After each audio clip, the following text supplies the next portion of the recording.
El cambio climático nos cambia. Sobre los hechos ocurridos en el Bombón, Río Marañón, Cajamarca. El Bombón era un hermoso lugar, ubicado en el distrito de José Sabogal, provincia de San Marcos, región Cajamarca. En ese lugar, a orillas del río Marañón, allí residía el señor Segundo Sánchez Salirrosas con su familia desde hace más de 50 años. El Bombón era un sitio muy bonito, producía de toda planta, plátano, naranja, limón ácido, limón dulce, había mango, ciruela, sembrábamos también camote, maíz, de todo.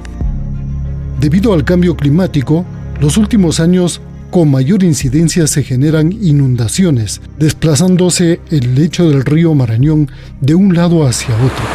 Esta vez la mala suerte le tocó a la propiedad de don Segundo Sánchez, que resultó inundada completamente, perdiendo todos sus bienes. Como es el río, como baja con fuerza, en un ratito lo tapó todo. Solamente se ve solo playa y piedra nomás. Las plantas que han sido que producían, se ve todo seco, ya no están vivas. Ya. Ocurrió el 11 de diciembre del año 2020. Sí, la casa lo ha tumbado el río, lo ha tapado, pero está solo piedra. Todas las cosas lo tapó, pero ya no lo sacamos, nada le hemos sacado.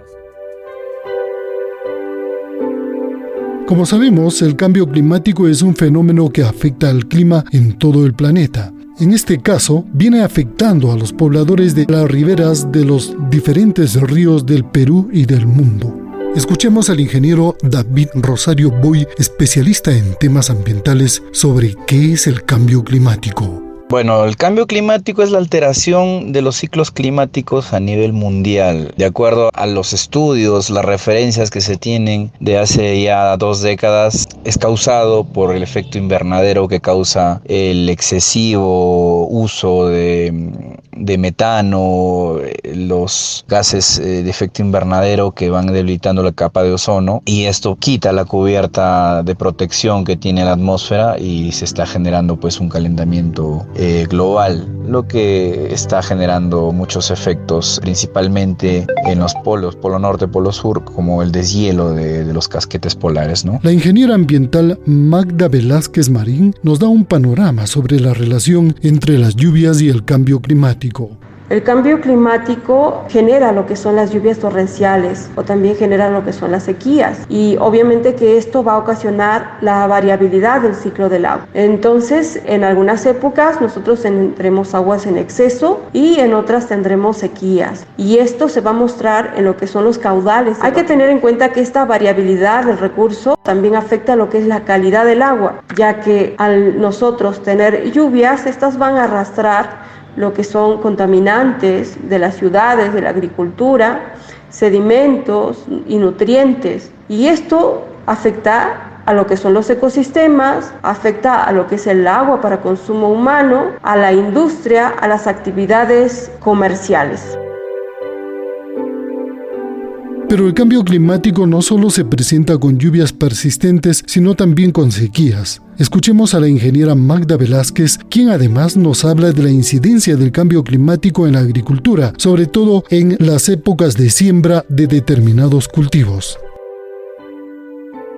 También está afectando a lo que es la agricultura. Hay que acordarnos que el cambio climático, al generar un cambio del clima, pues hace que se adelanten las épocas de lluvia o se retrasen, y esto también genera cambios en las épocas que corresponde sembrar. Y hay que tener en cuenta también que los cultivos crecen en base a un rango de temperaturas, ¿no? Cada uno de los cultivos requiere cierta temperatura para su crecimiento, y cuando salen ya de este rango a las que ellas están acostumbrados, no florecen, no maduran, no producen como deberían hacerlo. Voy a mencionar un dato importante del Ministerio de Agricultura que nos dice que los cultivos más afectados por la variación del clima han sido la papa, la maíz amarillo, el plátano, cebada grano y el arroz. A continuación, el ingeniero David Rosario Boy nos habla acerca de la incidencia del cambio climático en los cultivos.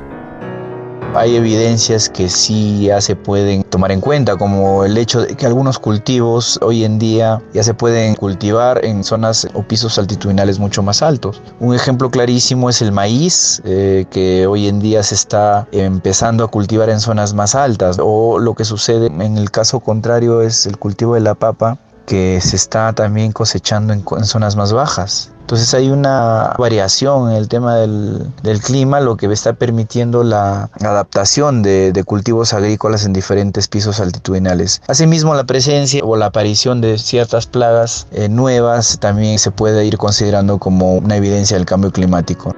Según el informe del Centro Tyndall de la Universidad de Manchester, Inglaterra, el Perú es el tercer país más vulnerable del mundo después de Honduras y Bangladesh a los efectos del cambio climático que experimenta el planeta por la crisis del calentamiento global.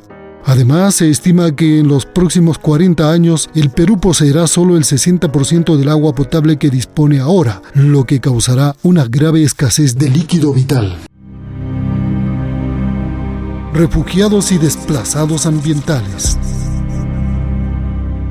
Entre el 2008 y el 2019, de los 33 millones de habitantes del Perú, unas 656.000 personas se vieron obligadas a desplazarse por catástrofes naturales, según el Observatorio de Desplazamientos Internos. De acuerdo a la Agencia de las Naciones Unidas para los Refugiados, ACNUR, durante la última década provocaron un promedio de 21 millones y medio de desplazamientos por el clima cada año, más del doble de los desplazamientos causados por conflictos y violencia. Escuchemos al señor Segundo Sánchez, que al haber perdido sus bienes en el Bombón ha tenido que emigrar hacia otro lado, conjuntamente con toda su familia. De ahí tomamos una decisión y salimos para acá al Potrero, pues donde estábamos ahora. No teníamos ni casa, salíamos a hacer una carpa, a pesar de eso llovía todavía, pucha, que lo pasábamos mal porque no había ni casa, nada. En una carpa estábamos primerito. Es necesario tomar medidas en conjunto entre la población, las organizaciones y sus autoridades para evitar daños irreparables. El cambio climático ya está entre nosotros y es necesario saber cómo abordarlo. La mejor estrategia de resiliencia climática es hacer uso racional de los recursos naturales. Escuchemos a la ingeniera Magda Rojas hablándonos de algunas medidas para adaptarnos al cambio climático. Dentro de las acciones que nosotros podríamos tomar son el ordenamiento territorial, que básicamente debemos enfocarnos en lo que es mejorar el área urbanística, a que no se construyan viviendas o haya infraestructuras que puedan verse perjudicadas por la crecida de los ríos. No tirar los residuos sólidos a los ríos, ya que se acumulan y generan desbordes, además que contaminan el agua. También sería la recuperación de la vegetación en las franjas marginales. Otro aspecto importante sería implantar sistemas de drenaje urbano sostenibles, como por ejemplo suelos filtrantes, suelos drenantes, estanques y jardines inundables, entre otros. Y también impulsar lo que es una estrategia de comunicación sobre la necesidad de una gestión adaptativa frente a las inundaciones. A este cambio, provocado en gran magnitud por el hombre, los científicos se atreven a considerar como una nueva era, la era del antropoceno, a la cual tenemos que enfrentarnos mitigando sus efectos y adaptándonos al cambio. Si nosotros no tomamos las medidas necesarias, pues habrá escasez de alimentos, no se cubrirá el abastecimiento de agua potable para la población, no se tendrá suficiente agua para los sembríos, afectará al comercio, el turismo, la industria, generaremos inundaciones y en conclusión habrá pérdidas económicas, afectará la salud de las personas y por tanto reducirá la calidad de vida del poblador. Acontecimientos como el ocurrido en el Bombón Río Marañón suceden todos los años en temporada de crecida de los ríos que inundan, terminan o afectan total o parcialmente a los campos de cultivo, fuentes de agua, viviendas, caminos y demás bienes que sirven de sustento a los pobladores, cambiando el modo de vivir de la gente. Amigos, es así como hemos llegado al final de este podcast sobre el cambio climático y su relación con las inundaciones. Esperamos haber contribuido con el conocimiento del cambio climático. Gracias por escucharnos. Este podcast fue producido por Manuel Chávez.